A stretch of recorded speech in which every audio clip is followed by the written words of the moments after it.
teman-teman semuanya, kembali lagi bersama kami mahasiswa dan mahasiswi dari STEMIC Royal Kisaran dari kelas SI6L. Nah, pada pembuatan video kali ini sengaja kami buat untuk memenuhi tugas mata kuliah dari Sistem Keamanan Informasi oleh dosen pengampu Bapak Andrinata M.Com. Nah, perlu teman-teman ketahui bahwa kejahatan komputer atau cybercrime itu semakin memarak pada dunia maya yang biasanya dilakukan oleh sekelompok orang untuk menembus sistem keamanan informasi. Nah, untuk pengetahuan lebih lanjut atau materi lebih lanjut akan dijelaskan oleh teman-teman saya. Untuk itu, jangan lupa kalian tetap saksikan video kali ini ya.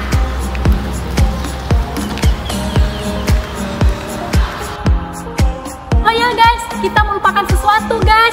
Kita lupa memperkenalkan nama-nama orang yang ada di dalam kelompok ini. Untuk itu, ayo ikuti aku supaya kalian kenal dengan materi-materi yang ada di dalam kelompok satu ini. Nah, yang pertama, ini ada namanya Winda Saritiana. Kemudian yang kedua, ada namanya Fitri Handayani.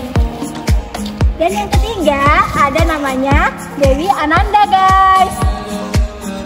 Kemudian selanjutnya, ada yang namanya Dewi Sapitri. Ini dia orangnya guys. Kemudian ada yang paling tampan guys. Kalian tahu kan sendiri kenapa dia paling tampan? Karena dia satu-satunya pria guys, yaitu Sigli Alfa. Nah, kemudian selanjutnya ada yang namanya Ayu Ambarwati guys. Nah, dan yang terakhir kalian tahu sendiri kan? Siapa ya? Yaitu saya sendiri guys. Saya Aulia Kartika. Nah, untuk pengetahuan yang lebih lanjut, jangan lupa terus saksikan video ini sampai akhir. Dadah guys. Halo, di sini saya akan menjelaskan dari jenis-jenis serangan, yaitu Denial of Service atau DOS. Adalah serangan yang dilakukan terhadap sistem komputer atau jaringan dengan tujuan menghentikan atau mengganggu aksesibilitasnya kepada pengguna yang sah. Dalam serangan DOS, penyerang menggunakan berbagai teknik untuk membanjiri sumber daya sistem target dengan lalu lintas yang berlebihan, seperti permintaan koneksi, paket data, atau permintaan-permintaan yang tidak valid. Akibatnya, sistem menjadi tidak responsif atau berhenti berfungsi sepenuhnya, mempengaruhi pengguna yang sah dan mengganggu operasi normal. Ada beberapa jenis serangan DOS yang umumnya itu: 1. Serangan DOS yang tingkatan atau DDoS.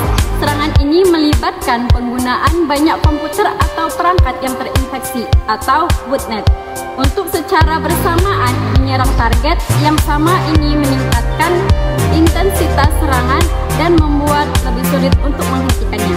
Yang kedua, serangan ping of death. Penyerang mengirimkan paket yang berukuran abnormal atau paket data yang rusak ke sistem target, yang dapat menyebabkan kerentanan pada sistem operasi atau perangkat lunak jaringan dan menyebabkan keruntuhan. Yang ketiga, yaitu serangan SCN Flood. Penyerang mengirimkan banyak permintaan koneksi ke server target dengan memanfaatkan kelemahan dalam produksi TCP atau IP. Yang keempat, serangan smoke. Serangan ini melibatkan pengiriman permintaan ICMP echo atau ping yang dipalsukan ke jaringan yang menggunakan teknik broadcast. Serangan DOS dapat menyebabkan kerugian finansial, kerugian reputasi, dan ketidaknyamanan bagi pengguna yang sah. Untuk melindungi diri dari serangan DOS, organisasi dan penyedia layanan internet atau ISP dapat menghadapi berbagai tindakan keamanan, seperti memperbarui sistem secara teratur, memantau lalu lintas jaringan, menggunakan perangkat lunak deteksi serangan, dan membatasi jumlah koneksi dari satu sumber. Rootkit dapat bekerja pada berbagai tingkatan dalam sistem operasi, mulai dari tingkat kernel hingga aplikasi tingkat tinggi. Biasanya, rootkit akan mencoba membunyikan proses, file, atau koneksi jaringan yang terkait dengan aktivitas di hardware. Hal ini membuat sulit untuk mendeteksi atau menghapus rootkit secara manual. Baiklah, saya akan melanjutkan materi berikutnya, yaitu tentang serangan sistem informasi. Keylogger dapat beroperasi secara tersembunyi atau terbuka, tergantung pada tujuan penggunaannya. Keylogger yang tersembunyi dapat digunakan secara ilegal untuk mencuri informasi pribadi, seperti kata sandi, data keuangan, atau informasi sensitif lainnya. Keylogger yang terbuka dapat digunakan untuk tujuan yang sah, seperti pengawasan orang tua terhadap aktivitas online anak-anak mereka atau dalam situasi di mana pengguna memiliki izin untuk memantau penggunaan komputer. Baiklah, selanjutnya masuk kita ke phishing.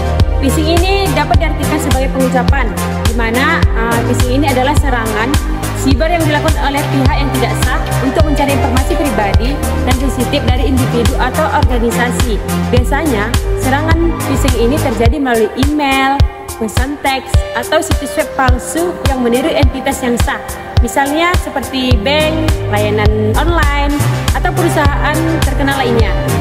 Tujuan utama dari serangan phishing ini adalah untuk mendapatkan akses informasi yang sensitif seperti kata sandi, nomor kartu kredit, nomor rekening bank, atau informasi pribadi lainnya.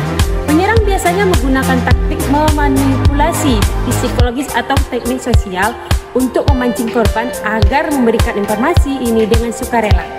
Pharming adalah istilah yang digunakan dalam dunia teknologi informasi dan keamanan cyber untuk menggambarkan sebuah serangan komputer di mana penyerang mencoba untuk mengalihkan lalu lintas internet dari sebuah situs web yang sah ke situs web palsu atau merusak. Dalam serangan pharming, penyerang bisa menggunakan berbagai metode. Salah satunya adalah dengan memanipulasi file host pada komputer pengguna yang mengerahkan lalu lintas internet dan situs web yang ke situs web palsu yang dikendalikan oleh penyerang. Selanjutnya, sniffing adalah istilah yang digunakan dalam konteks komputer dan jaringan untuk mengacu pada kegiatan mengambil atau memantau data yang sedang bergerak melalui jaringan komputer. Praktik sniffing ini sering dilakukan oleh individu yang tidak berwenang dan bertujuan untuk mencuri informasi sensitif seperti kata sandi, data pribadi, atau data keuangan. Sniffing biasanya melibatkan penggunaan perangkat lunak atau perangkat keras tertentu yang dapat menguping atau memonitor lalu lintas jaringan. Alat ini memungkinkan penyerang untuk melihat dan merekam semua paket data yang dikirim antara komputer atau perangkat dalam jaringan. Sniffing sering terjadi dalam jaringan yang tidak terenkripsi, di mana data dikirimkan dalam format biasa sehingga mudah terbaca oleh perangkat pemanfaat. Kesimpulan, pengelolaan keamanan informasi, baik dan terawat sangat penting, dilakukan guna untuk menghindari serangan-serangan pada sistem informasi yang kita gunakan. Kenapa? Kalian tahu sendirilah guys, ini kan video kita terakhir pada mata kuliah sistem keamanan informasi. Selama ini udah banyak suka duka yang udah kita rasakan bersama. Tapi ya udahlah, nggak apa-apa. Yang penting video yang udah kami buat selama ini semoga dapat bermanfaat bagi kalian semua ya guys. Kami minta maaf kalau ada pembuatan yang kurang menarik atau kurang berkenan di hati kalian. Selamat tinggal guys, dadah!